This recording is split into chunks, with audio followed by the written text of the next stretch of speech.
Hola, gente linda, soy Shio y ya parece que estamos finalmente en alguna clase de recta final de esta pandemia. Vamos a ver si el invierno nos confirma eso.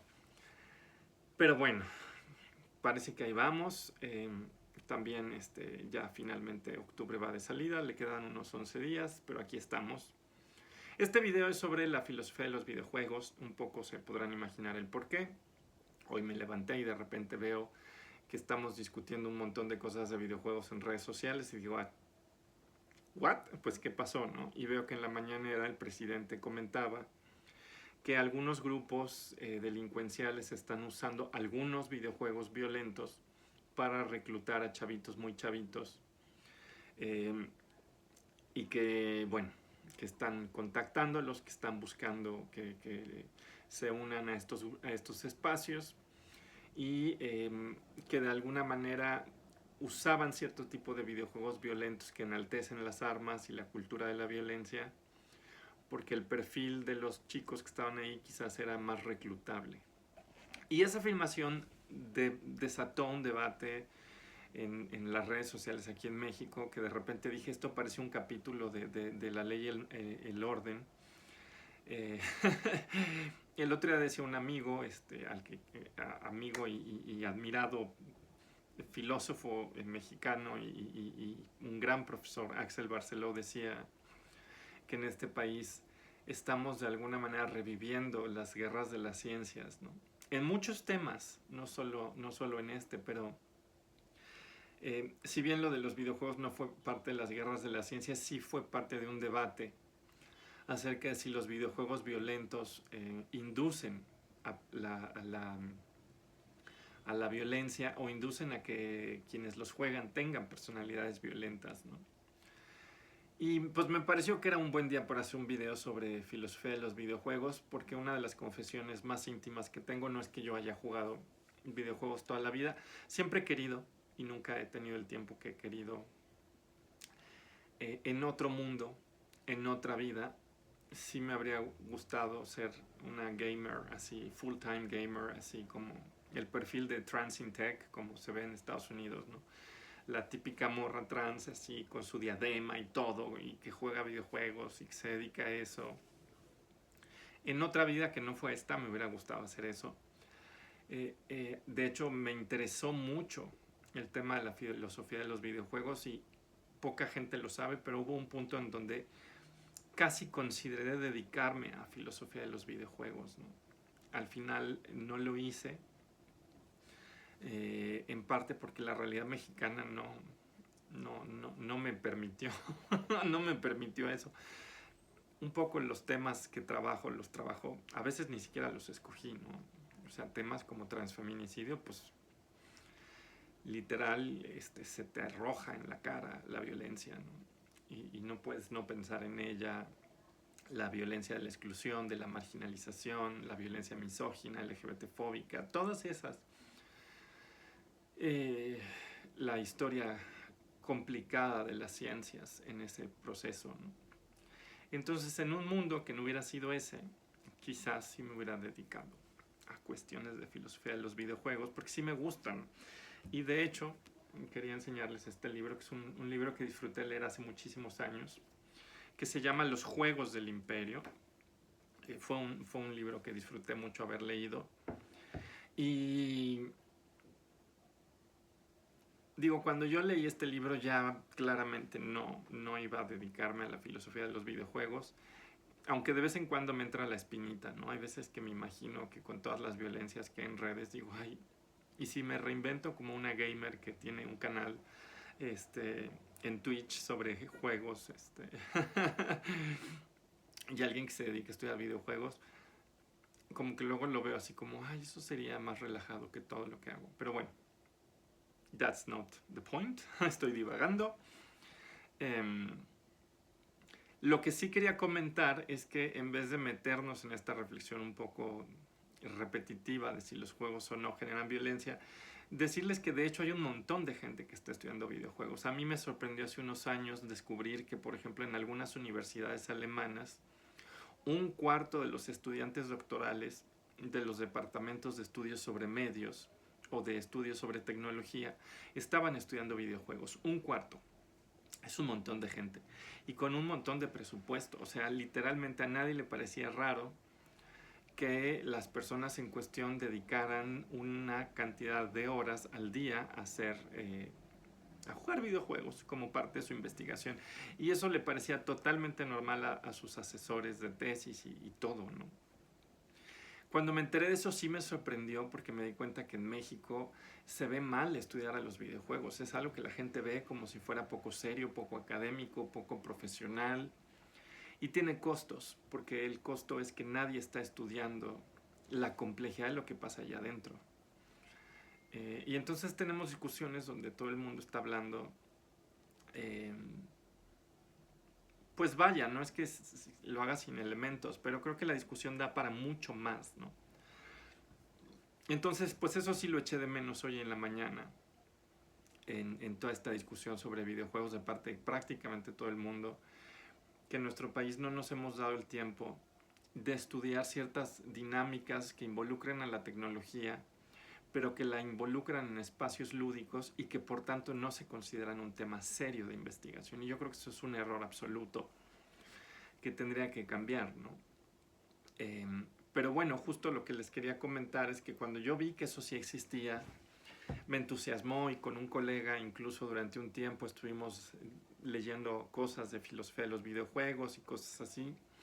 Al final ni él ni yo pues seguimos ese sendero, pero durante años sí nos dedicamos a hablar de eso.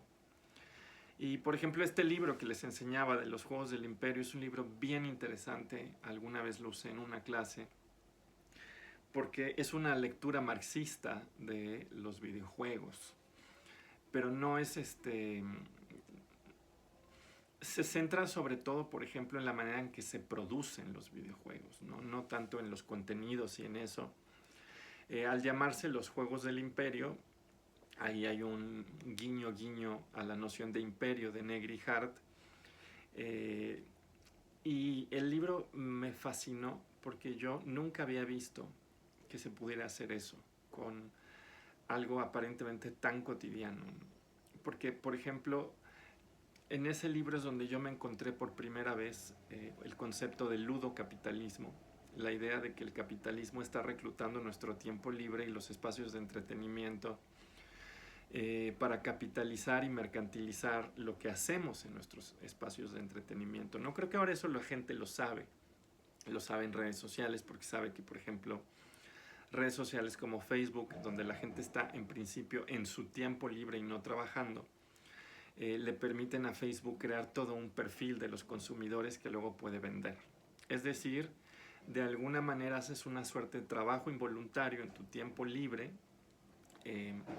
donde tú no recibes ninguna remuneración, pero sí generas una mercancía, ¿no? Entonces aquí, de alguna manera, se extrae de tu actividad un valor, pero ni siquiera es que ni siquiera es que haya una suerte de, o sea, no se te paga nada. Eso es lo más impresionante, ¿no? Se te presenta como una actividad lúdica, una actividad de tiempo libre, y sin embargo se extrae de ahí trabajo y una mercancía al crear un perfil, ¿no?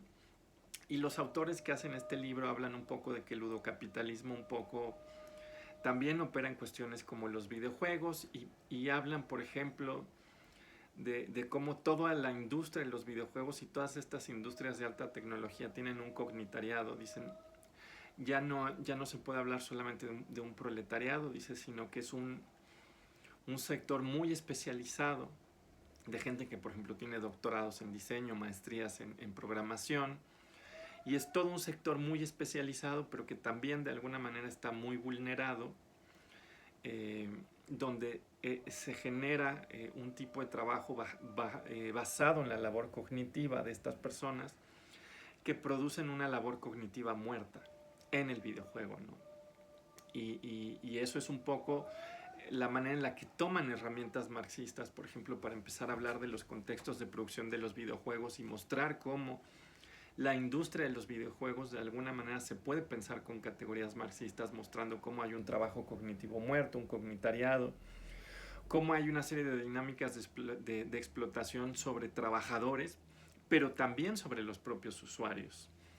Y sobre los usuarios, en el caso de los videojuegos, sí es clarísimo que, por ejemplo, estos videojuegos que son súper interesantes, que son los videojuegos multiusuario, muchas veces son muy interesantes porque los propios usuarios los hacen interesantes, porque ellos aportan una dimensión de complejidad social que el videojuego no tendría en sí mismo, ¿no? Y ahí es donde esta idea del ludocapitalismo dice, el capitalismo ya no tiene una fuera.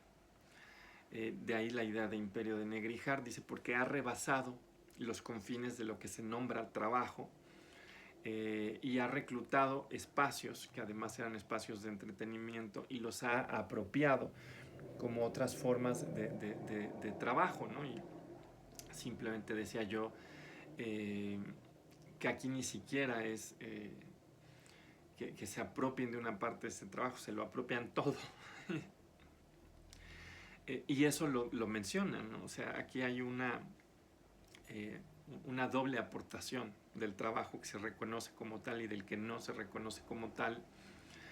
Y ellos tenían incluso un análisis global, por ejemplo, de cómo eso incluso genera mercados globales donde, por ejemplo, personas precarizadas en China, que era lo que mencionaban en ese libro, encuentran trabajos dentro de las economías digitales que son altamente explotadores porque además ni siquiera se reconocen como trabajos. O sea, gente que va, por ejemplo, y te dice, yo te vendo oro, dinero, mercancía del videojuego, que son bienes digitales que en realidad no existen afuera del videojuego, pero que han creado toda una serie de economías donde hay gente que vive de eso, pero por supuesto no es reconocido como un trabajo, entonces es altamente vulnerable.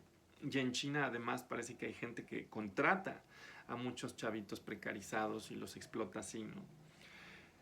Yo me acuerdo que cuando me encontré ese libro dije, wow, sí se puede hacer un análisis sofisticado de los videojuegos, ¿no? Y yo veía en ese libro un ejemplo donde la gente no estaba discutiendo lo que discuten ahora, ¿no? Sino discutían, por ejemplo, los contextos de producción de un videojuego, los contextos de uso, donde el entretenimiento era reducido o apropiado como un trabajo, sin nombrarse.